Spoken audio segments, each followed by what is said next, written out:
Eleanor Grayson had lived in the same small apartment on Maple Street for 32 years. The walls, once a crisp cream, had yellowed with time, and the linoleum floor bore the scuffs of countless steps. At 70, she moved slower than she used to, her joints creaking like the old wooden chair she sank into every evening. But her mind was sharp, her spirit unbroken, and her heart still carried the quiet fire of a woman who had survived a lifetime of small battles. She had seen neighbors come and go, watched the world outside her window shift from rotary phones to smartphones, from handwritten letters to faceless texts. Yet, in her modest sanctuary, she felt safe until the morning she found it. It was a Tuesday, the kind of gray, unremarkable day that blended into the rhythm of her routine. Eleanor was in her bathroom, a cramped space with a chipped porcelain sink and a shower curtain that sagged in the middle. She reached for her toothbrush, her fingers brushing against the edge of the mirror. Something caught her eye, a tiny, unnatural glint behind the vent above the sink. She froze, her heart thudding in her chest. It wasn't dust or a trick of the light. It was deliberate. A lens. She leaned closer, her breath shallow, her hands trembling not from age but from a sudden, visceral sense of violation. The vent slats were misaligned, just enough to reveal a small, black device nestled inside. A camera. Someone had placed a camera in her bathroom, her private sanctuary, where she bathed, where she stood vulnerable, where she sang off-key to old jazz records when no one was listening. The realization hit her like a physical blow, a betrayal so intimate it made her skin crawl.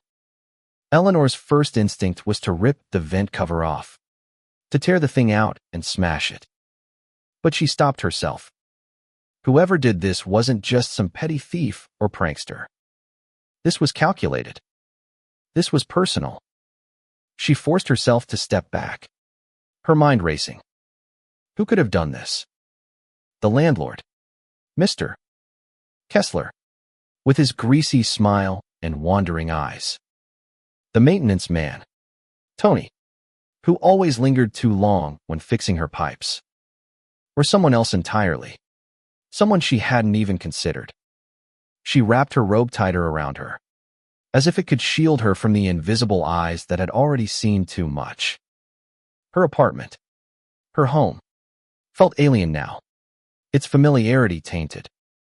She shuffled to the living room, her eyes darting to every corner, every shadow. Were there more? She checked the vents in the kitchen, the bedroom, the hallway. Nothing. Just the one in the bathroom. But one was enough to unravel her sense of safety. Eleanor sat on her worn couch, her hands clasped tightly in her lap. She wasn't a woman prone to hysterics. She'd raised 2 children alone after her husband died in '89, worked double shifts at the diner until her knees gave out, and buried both her parents without shedding a tear in public. But this was different. This wasn't just an invasion of her space.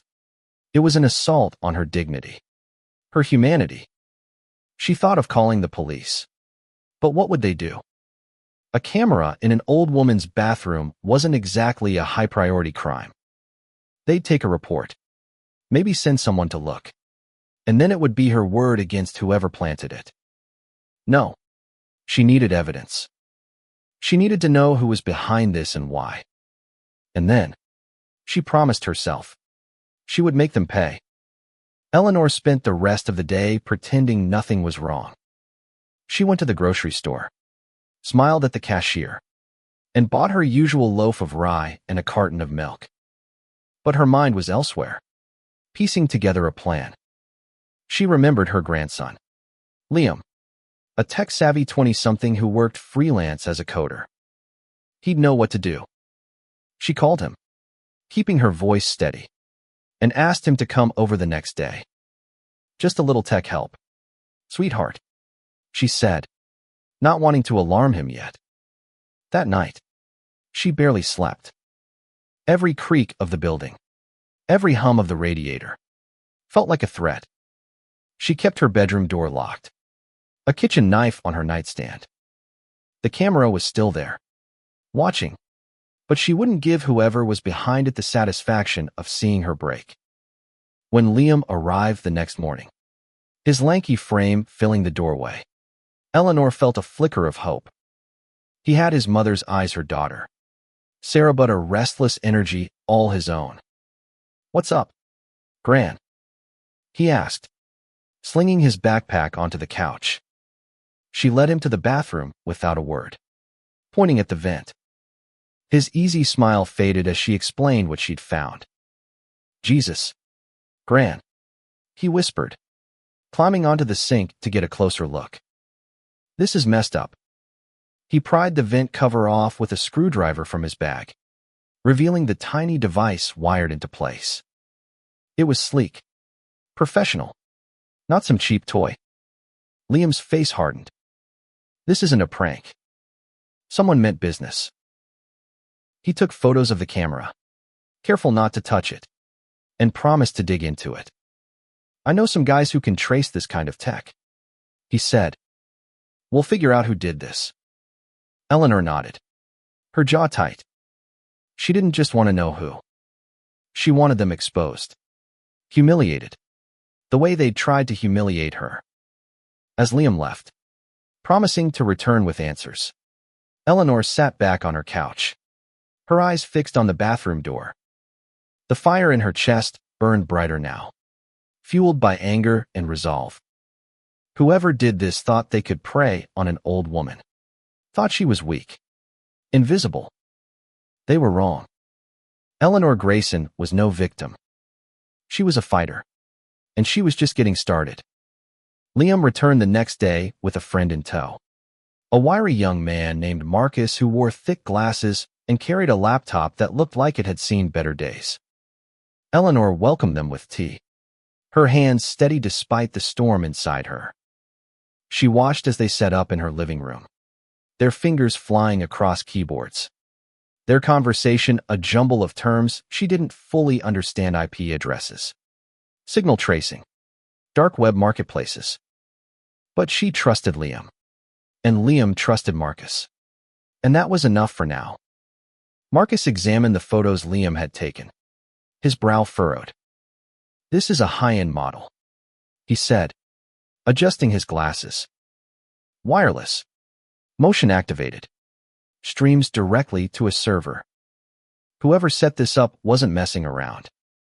He connected the camera to his laptop with a thin cable, muttering about encryption and data packets. Eleanor sat nearby, her hands folded, listening intently. She didn't need to understand the tech to know this was serious. After an hour, Marcus looked up. "Got something. The camera's signal is bouncing through a VPN, but I can trace the endpoint. It's local within a mile of here." Eleanor's heart quickened. A mile. That meant it was someone close. Someone who could walk past her building every day. Someone who might even smile at her in the hallway. Liam and Marcus spent the next few hours digging deeper, their voices low and focused. Eleanor busied herself in the kitchen, making sandwiches, but her ears were tuned to their every word. They found a digital footprint, a server linked to a shady property management company called Pinnacle Holdings. Eleanor's stomach twisted. Pinnacle owned her building, and Mr. Kessler, her landlord, worked for them. "Doesn't mean it's him," Liam cautioned, sensing her tension. "Could be someone higher up, or even a rogue employee. We need more." Eleanor nodded, but her mind was already racing. Kessler had always made her uneasy, with his too friendly demeanor and his habit of letting himself into apartments with little notice. She'd caught him once, years ago, rifling through her mail, claiming he was just checking for leaks. She hadn't believed him then, and she didn't trust him now. That evening, Liam and Marcus left to follow the lead, promising to keep her updated. Alone again, Eleanor felt the weight of the camera's presence. even though Liam had disabled it. She covered the vent with a piece of cardboard, a temporary shield against the violation. But it wasn't enough. She needed to act, to reclaim her power. The next morning, she visited the library, a place she hadn't been in years. The computers were slow, but they worked. And with the help of a kind librarian, she started researching Pinnacle Holdings. The company had a slick website, all glass towers and promises of modern living. But there were whispers, online tenant complaints about privacy violations, hidden fees, and unannounced inspections.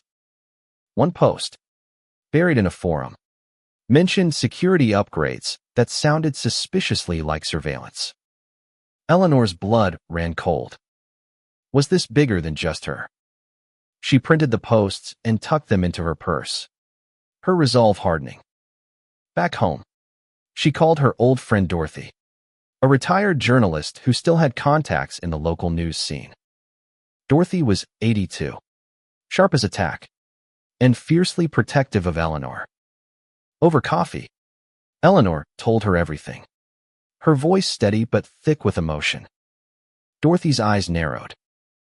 "This isn't just about you, Ellie," she said. "If they're doing this to you, they're doing it to others.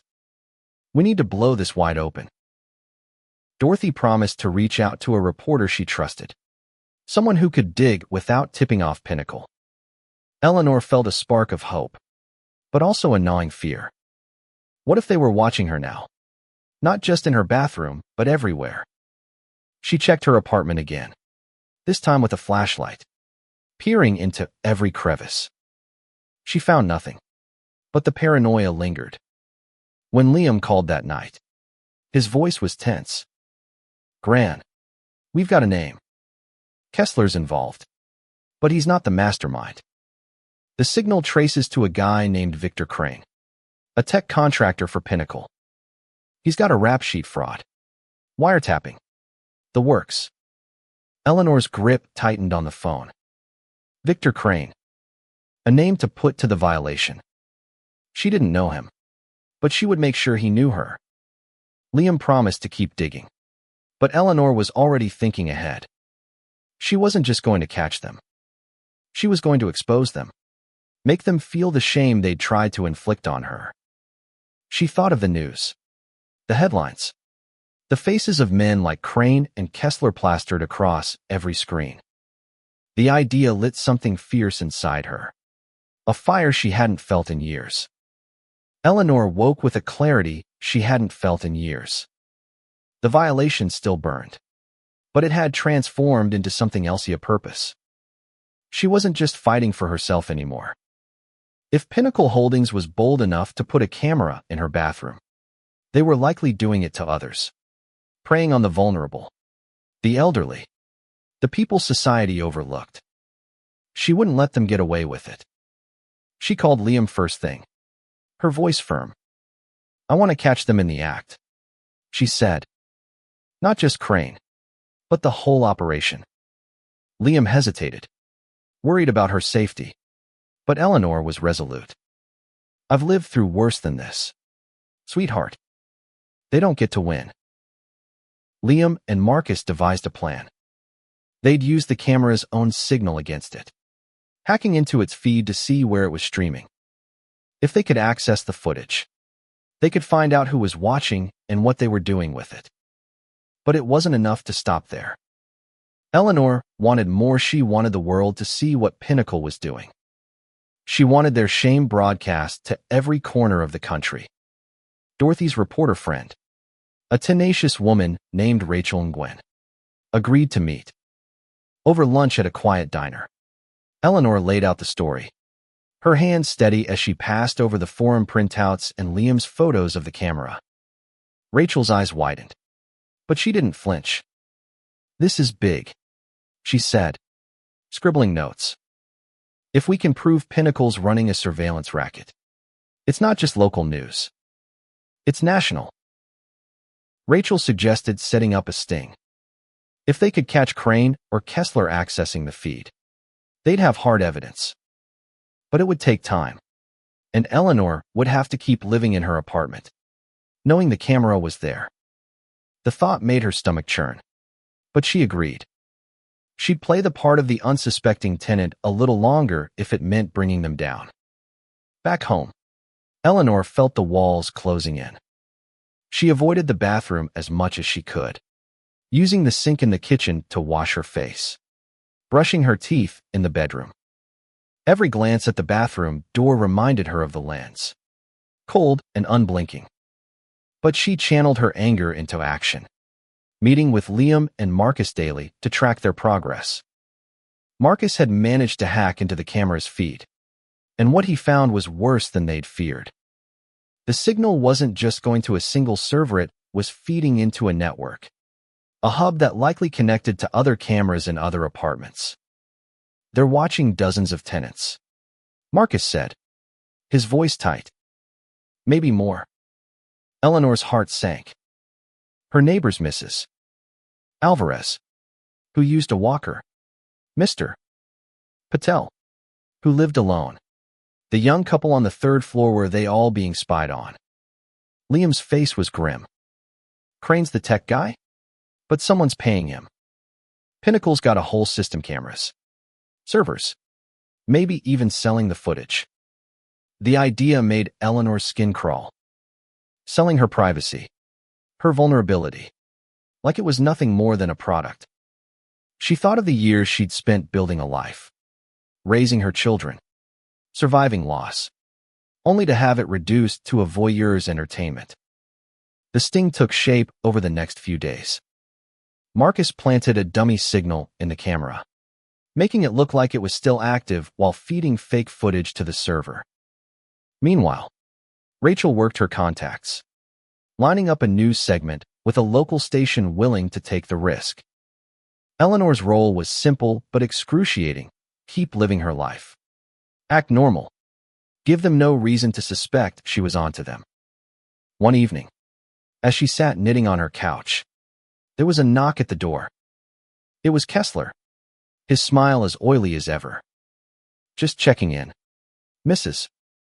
Grayson," he said, his eyes darting around her apartment. "Any issues with the plumbing?" Eleanor's pulse raced, but she kept her voice steady. "No issues, Mr. Kessler. Everything's fine." He lingered a moment too long, his gaze flickering toward the bathroom. Then he left, and Eleanor let out a breath she hadn't realized she was holding. She called Liam immediately. "He's checking on me," she said. "He knows something's up." Liam promised to speed things up. They were close, he said. They just needed one more piece of evidence, a direct link to Crane or Pinnacle's higher-ups. Eleanor hung up, her hands trembling not with fear, but with anticipation. The net was tightening, and soon, she'd pull it closed. The plan was risky, but Eleanor was all in.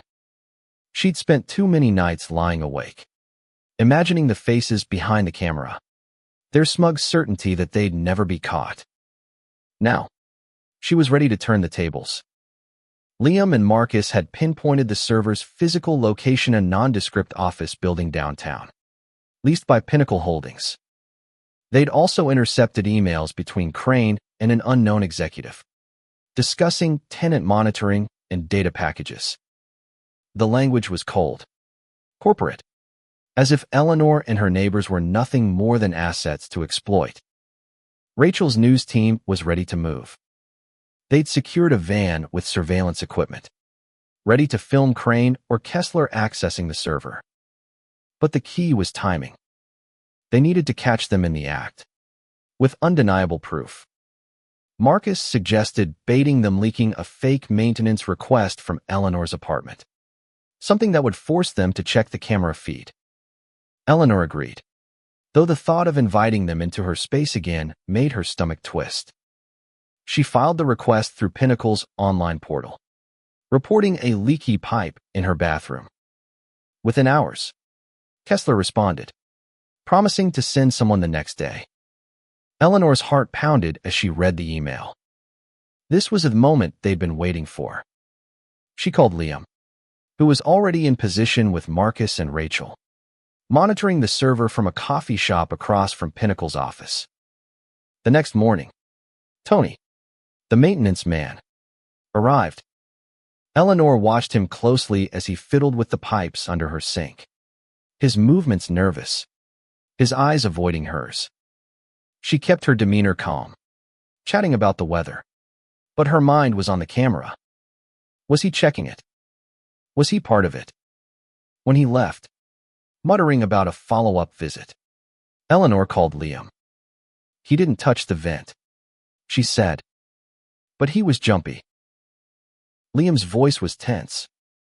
We've got activity on the server. Someone's accessing your feed right now. Eleanor's breath caught. They were watching. Even with the dummy signal, they were watching. She felt a surge of anger, but also triumph. They were walking right into her trap. That afternoon, Rachel called with news. The news team had caught Crane entering the office building, carrying a laptop. Marcus had hacked deeper into the server, pulling footage not just from Eleanor's apartment, but from others' Mrs. Alvarez's bedroom, Mr. Patel's living room, the young couple's kitchen. The scale of it was staggering. Dozens of tenants, all unaware, their lives laid bare for profit. Eleanor's resolve hardened. She met with Rachel that evening, going over the plan for the expose. The news segment would air in 2 days, time to coincide with a police raid on Pinnacle's office. Liam and Marcus were working with Rachel's contacts at the station to ensure the footage was airtight. Names, faces, evidence that couldn't be denied. But Eleanor wanted more than an arrest. She wanted the world to see these men for what they were. She spent the next day preparing, writing a statement for the news.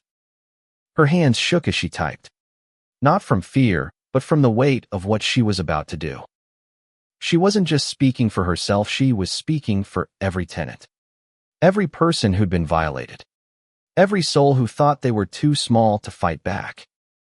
Her words were simple but fierce. They thought they could take my dignity. They thought I wouldn't fight. They were wrong. The night before the segment, Eleanor couldn't sleep. She sat in her living room, the cardboard still covering the bathroom vent, and thought about her life. She'd never been one for the spotlight, never sought attention. But now, she was ready to step into it, to show the world that an old woman could bring down a giant. She thought of her children, her grandchildren, and the legacy she wanted to leave, not one of fear, but of courage. As dawn broke, her phone buzzed with a text from Liam. It's happening. Be ready. Eleanor took a deep breath, her heart steady. The trap was set, and soon, the world would know the truth. The morning of the news segment, Eleanor dressed carefully, choosing a navy blazer and a white blouse, her silver hair pinned neatly back. She wanted to look like the woman she was: strong, composed, unbreakable. Liam picked her up, his face a mix of pride and worry. You sure about this, Gran? He asked as they drove to the news station. Eleanor smiled, her eyes fierce. I've never been surer of anything. At the station, Rachel greeted them, her energy electric. The segment was set to air live at 6 p.m. prime time, with a teaser already running on the morning news. The police were on standby, ready to raid Pinnacle's office as soon as the segment aired. Marcus had uploaded the hacked footage to a secure server, ensuring it couldn't be erased. Every piece was in place. Eleanor sat in the green room, watching the clock. Her statement was folded in her pocket, but she knew it by heart. She thought of the other tenants, the ones who didn't know yet, the ones who'd feel the same violation she had when they learned the truth. She was doing this for them, too. When the cameras rolled, Rachel introduced the story with a calm, steely tone. Tonight, we uncover a shocking invasion of privacy, orchestrated by Pinnacle Holdings, a company trusted by thousands of tenants. The screen cut to footage of Crane entering the office, his face clear, followed by clips of the hidden cameras, their lenses glinting in vents and light fixtures. Then came the hacked footage, grainy but undeniable, showing private moments stolen from unsuspecting tenants. Eleanor's segment came next. She sat across from Rachel, her posture straight, her voice steady. "My name is Eleanor Grayson," she began, "and I found a camera in my bathroom. They thought they could watch me, humiliate me, because I'm old, because they thought I wouldn't fight back. But I did. And I'm not alone." She spoke of the other tenants, the betrayal, the violation. She named Crane, Kessler, and Pinnacle Holdings, her words cutting like a blade. The segment ended with Rachel promising a follow-up. But the impact was immediate. Social media exploded, with Pinnacle exposed trending nationwide. By 7 p.m., the police had raided Pinnacle's office, arresting Crane and 2 executives. Kessler was detained at his home, his face pale as he was led away in handcuffs. Eleanor watched it all from the station, her heart pounding. Liam squeezed her hand. "You did it, Gran." But she shook her head. "We did it. All of us." She thought of Marcus, Rachel, Dorothy, and the tenants who'd soon learn the truth. This wasn't just her victory, it was theirs. That night, Eleanor went home, the cardboard still over the vent. She didn't feel safe yet, but she felt powerful. The news was spreading, and Pinnacle's name was in tatters.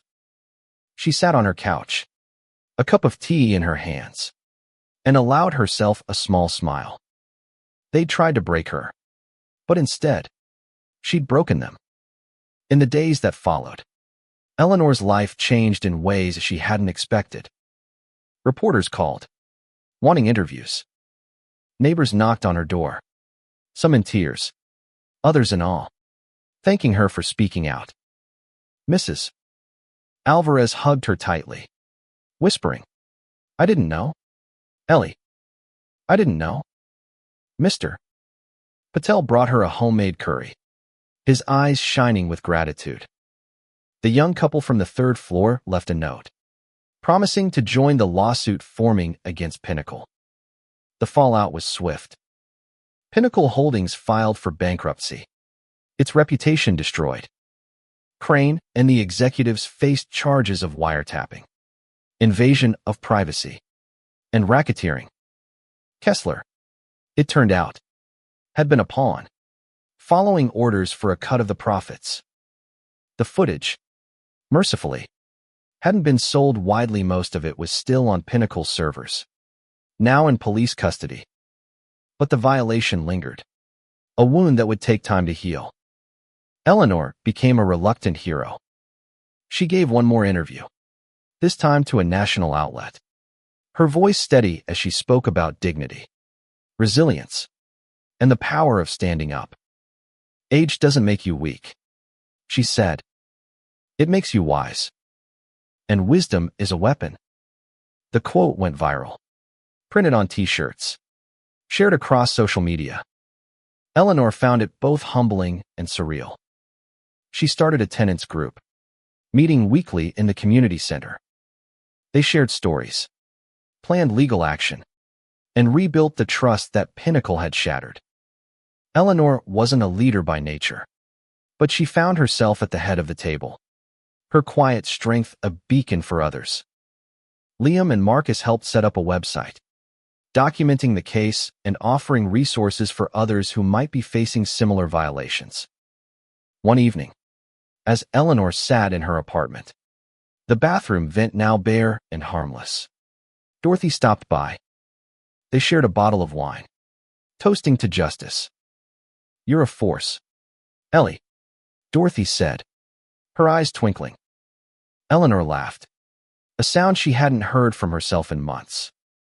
"I'm just an old woman who got mad," she said. But deep down, she knew it was more than that. She'd reclaimed her power, her dignity, and in doing so, she'd given others the courage to do the same. As the weeks turned to months, Eleanor's life settled into a new rhythm. The cameras were gone, but the fire they'd ignited in her remained. She volunteered at the library, teaching seniors how to use computers to protect their privacy. She spoke at community events, her voice carrying the weight of experience. And every night, she sat on her couch, her apartment hers again, and felt a quiet pride. She'd taken on a giant, and one not just for herself, but for everyone who'd been made to feel small. The world had seen their faces, their shame, on every news channel nationwide. And Eleanor Grayson, at 70, had reminded them all no one was invisible, and no one was too old to fight.